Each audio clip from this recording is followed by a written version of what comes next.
Hugs kisses on my titties. Hey guys, I know I have not been reading in this book, and it is Thursday, so I'm gonna go ahead and read in this book. I was supposed to read a chapter in the book, the makeup book, but I did read it, and I accidentally deleted that video before I could upload it, so I have to redo that one. There is 2 chapters in there. We still got this much more to go, and we read that much, so let's go ahead and start off. Your pain has a purpose. People commonly say things you might like. Everything is going wrong in your life, and nothing is right. I get it. I understand how you might feel that way at any given time. If you hit a bad patch, or things aren't going the way you expected, or if you haven't reached the place in your life you thought you would be by now. But when you say things like that, you forget that we can't see what the future holds. In true times, things have to go wrong. To make things go right, I certainly took a lot of things going wrong in my life to bring me to the place I am now. Sometimes going into the wrong direction actually leads you to the right place. Maybe wrong isn't wrong at all. Maybe it's just different path that you have to take.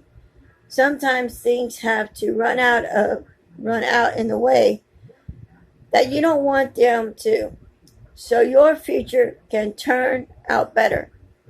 Maybe something didn't work out because something else is in the process of working out at a whole other level.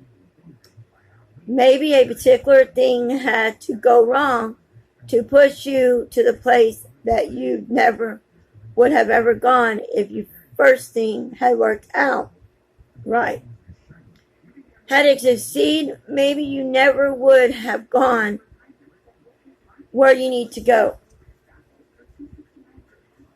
Of course, these wrong things come with pain. So let's talk about pain for a while. Lots of people are afraid of pain and will do anything they can to avoid it.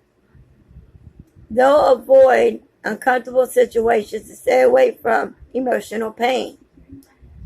They'll avoid going to the dentist, staying away from physical pain, and won't do what they know they're supposed to do to stay in shape because they want the aches and pains that come with it. As for me, I've been in pain recently. If y'all noticed and y'all been watching my videos, my mother-in-law passed away of a stroke. She had a major stroke, and she passed away. She was 81 years old. Amazing. She made it that long. She made it longer than my father-in-law, which is to be expected because everybody thought that as soon as my father-in-law passed away, she was not going to last a couple weeks and she was going to go because she really missed him that much. She was pushing everybody away. You know, I went to hug her and said, Mom, he'll be okay. Dad's with God now. He's in heaven. My mom and dad's going to take care of him. They're going to protect him. Chris is up there, my brother-in-law, and she just pushed and was pushing me away. And then finally, she quit pushing me away. She got over it, but she has always said, I do miss him so much. And I miss my father-in-law as well, too. I always remember telling my oldest son, you can't bullshit a bullshitter. And it's funny, and I missed a lot of things. I have seen my mother-in-law's spirit in this house before I got the room that I'm in now, which is her room. There's a filing cabinet over here, and I moved it closer to my desk, and I, like always, she was digging in there for snacks and digging in her butt. Her butt, I guess, itched, and she was scratching her butt and digging for snacks. She just looked at me with a big old grin and smile, and then I moved the filing cabinet and haven't seen her since. But I have seen other things in this house that's weird. So, but I do love my mother-in-law. and I miss her. I know my husband wants me to get off my butt and go get a job and start working and helping out more around the house. I've been moping a lot because I've been kind of depressed a little bit. I miss my mother-in-law.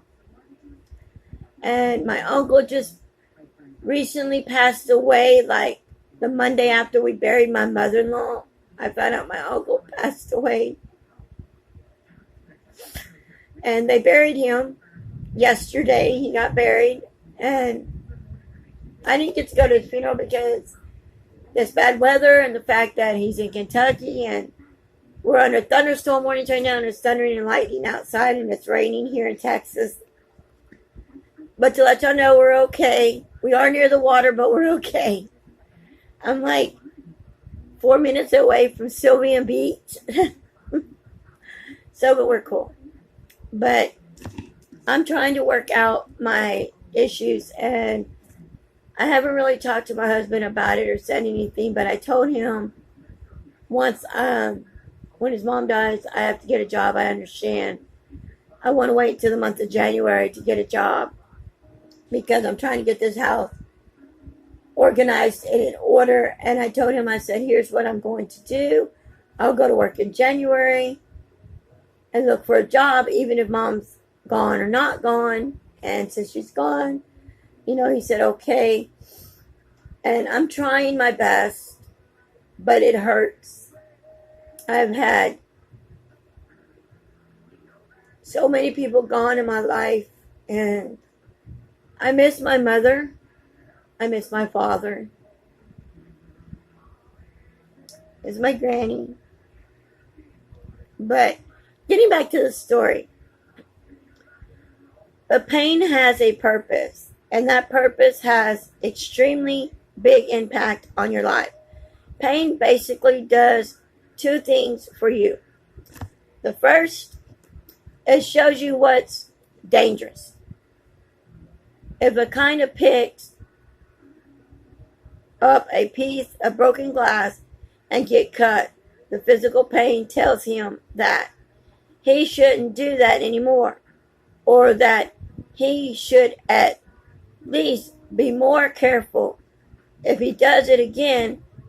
Similar, if you go on and rant online and start saying things about other people that don't deserve the reproach you're going to get from your comment, it's like, of course, some emotional pain. That pain will send a message that you have to think twice before getting off of social media. Pain is one of the strongest indicators that you're in bad place, and that if we continue in it, we're going to be in real trouble. It hurts. And that's a very good thing, because when something hurts, you pay attention to it. The other thing is pain does for you is show you that you're getting stronger. This is something that athletes learn at a young age. You're working hard as you can on a practice field. You're going to go home every day feeling all kinds of pain. Your body is sending you a powerful message here, and it's a great one. It tells you that you're pushing your body to newest heights. And as everyone who ever works out really hard knows, the same level of work is going to cause you the same level of pain in the long run.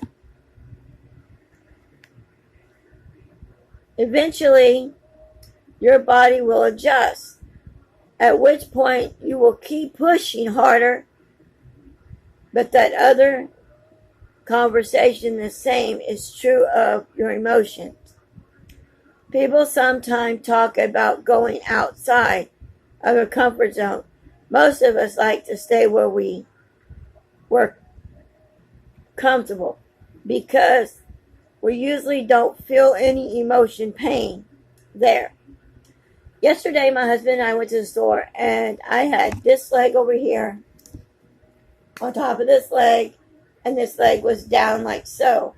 When I pulled this leg out to stretch, this leg, I have bone cysts in my leg, so this leg out pain, and I could not, mobilize my leg, and that was pain that I did not engage, and trust me, I know not to do that again.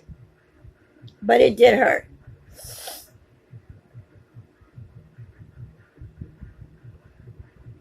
We're going to talk about this in a lot of matters, but the reason staying in your comfort zone is a bad idea is that there's only so much you can accomplish by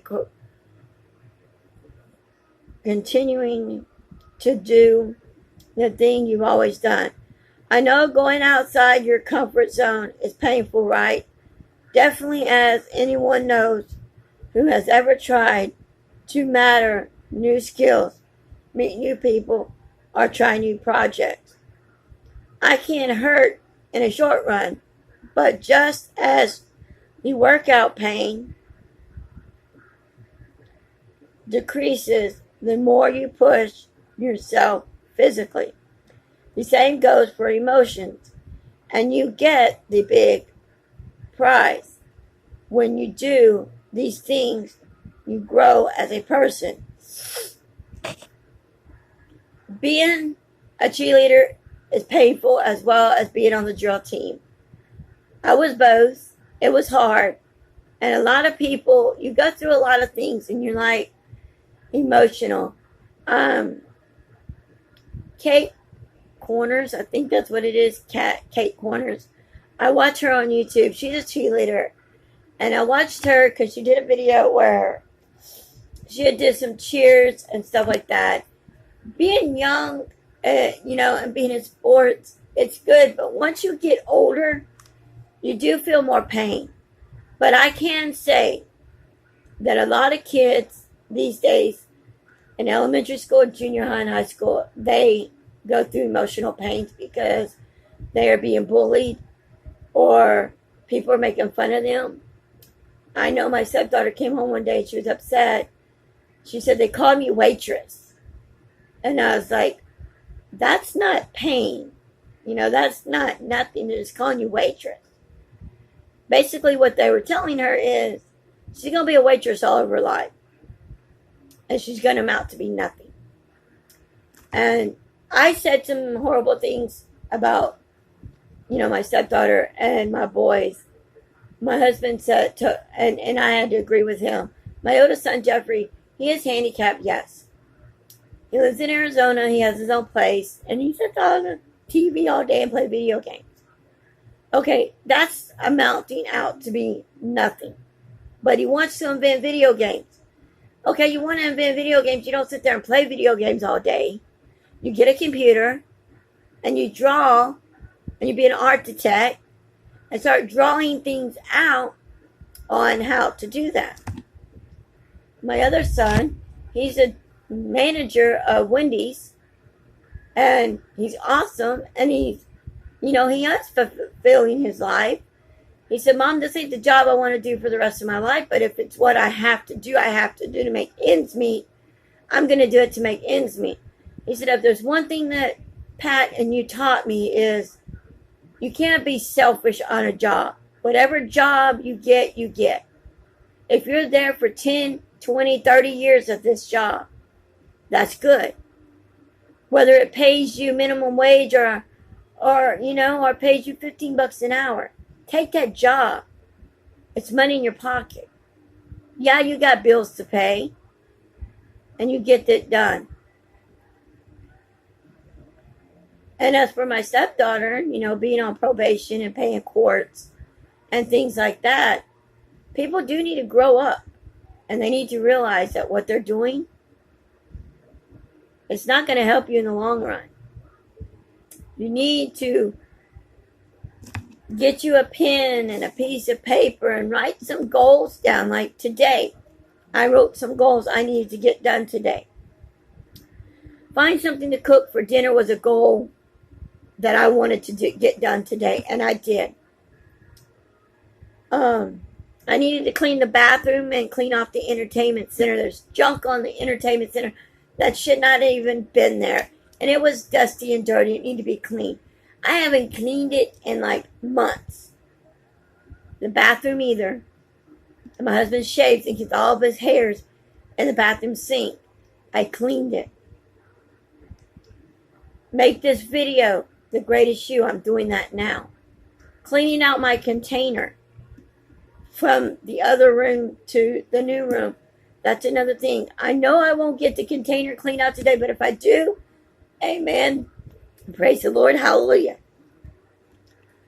Make a goal for yourself. Small goals. Don't make a big goal, but small goal.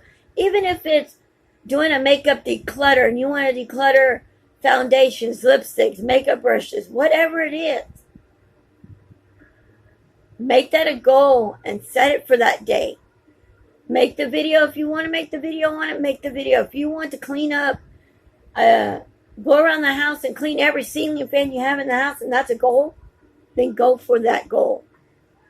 Once you're done, you smile. Pat yourself on the back and be proud of yourself. Because when I cleaned that bathroom today and I did the entertainment center, I was proud of myself. And there's still something else on the entertainment center. I was like, I'll get it later. I got to go do the book. I'll get it later. I stopped and I did what I had to do. I did it now. Because I knew later it would have never got done. And it made me happy. Sex makes something clear. So you might know there are no strings without pain. You don't accomplish anything big in life without getting the point to where you think you're going to break down. There's no breakthrough unless you push yourself close to the breakdown. I don't know of any way around it.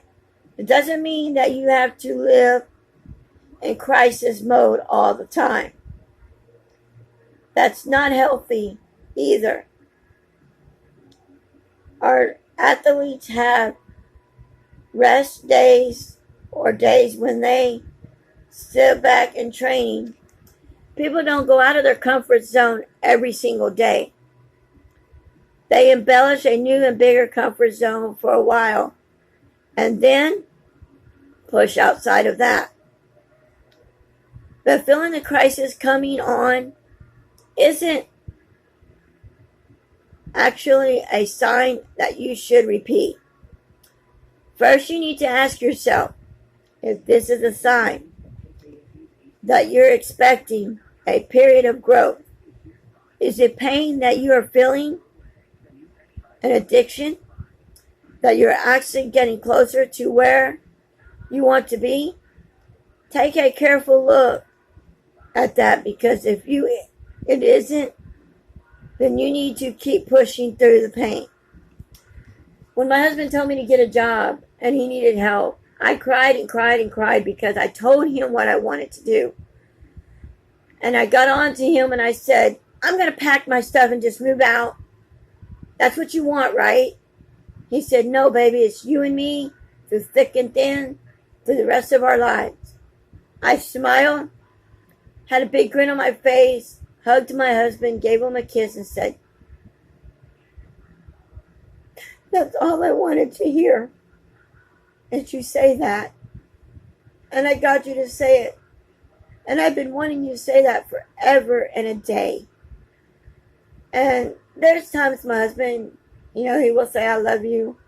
I tell him I love him all the time. And he don't never say it sometimes. And I kind of wondered if he does love me or not. And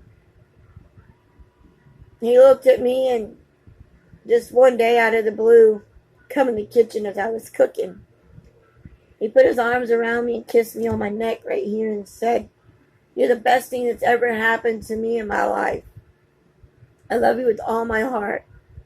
I don't need another woman or anybody in my life but you. And that made me cry, and that made me happy. And I kissed him and smiled. And he says to me, he says, we can go play for a little bit. I said, but then dinner will burn. He goes, that's all right. I said, no, let me finish dinner first. But getting back, and that takes me back to a bad chapter in your life. Now would be a really good time to take a closer look at those bad chapters. Even if you doing so brings up some unhappy memories. Your bad chapters always come with a lot of pain. They wouldn't be bad otherwise. Let enemies that pain through. Was it the kind of pain that told you that you were doing something dangerous? And if that would be better, stop. Or things were going to get much better, much worse, than possibly true. And at least some people cases that may be a bad relationship that got really ugly. My first marriage was a bad relationship that got ugly. But I can say 2 things happened in that relationship. I had 2 kids, and I loved them dearly. But are you finding any situations in your bad chapters where the pain you were feeling might have been a sign of growth? Maybe it hurts so much when you got fired from that job because you weren't quite ready for a job like that. But you were well on your way to acquiring the skill. What would have happened if, instead of ending your stretch for work in that area, you had gotten more training and then tried again? Could the pain have actually been managed that you just need to do a few more steps? I want you to make an agreement with me right here.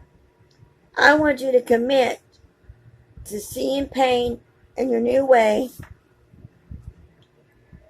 as a super improvement message delivered system.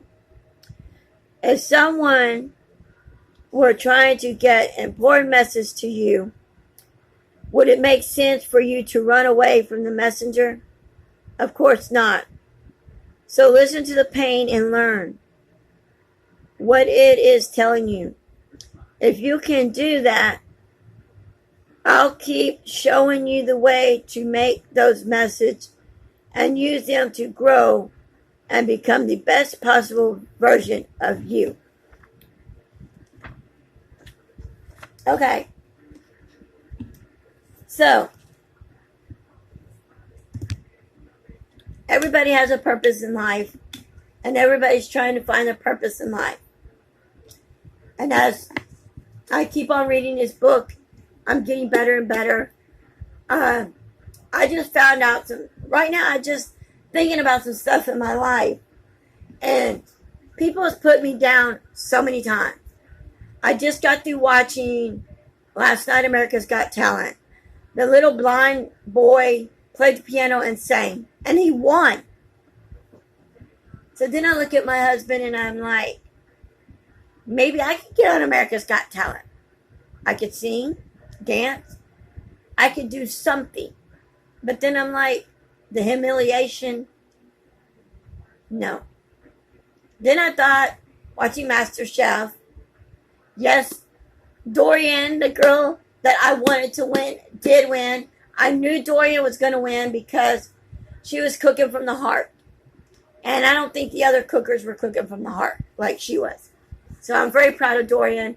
Very proud of the little boy that won. The person I wanted to win did not win. But that's okay, sweetheart. Because I know you'll make it in life. Y'all too. But I'm also happy because Trent, I'm very proud of you. You are changing my life around a little bit at a time. Trent just had a baby. Well, not him, but his wife. He just had his little baby born. Very excited. So adorable. And I know he's a proud father of that baby. A lot of things has happened in a lot of people's lives. Let's see if we can't get our life back on track. I was sitting here as I was reading the book and I was thinking in my brain, besides this headache I got, I'm thinking in my brain, realizing I do want to sit down with my husband and have a talk about some things. And what better way to do it than tonight, because he does not have work tomorrow. He's off. So get with him and talk about it and see what exactly we can do that he will understand and listen to what I'm going to do and see if it happens. And I know his words are always, we'll see, or I'll believe it when I see it. And that is the same with me. I believe it when I see it. So I'm leaving this note because it's going to be a long, long video. And everything. With this bad weather happening, I know today is Thursday. I'll probably later on go ahead and do my Friday Faye video and shop my stash because of it and the weather. So no telling when the lights will go out and when I'll get to make another video. So till next time, guys, I love you and hope you have a wonderful, blessed day. Don't forget to like, comment, and subscribe, baby. Peace in the Middle East. Bye.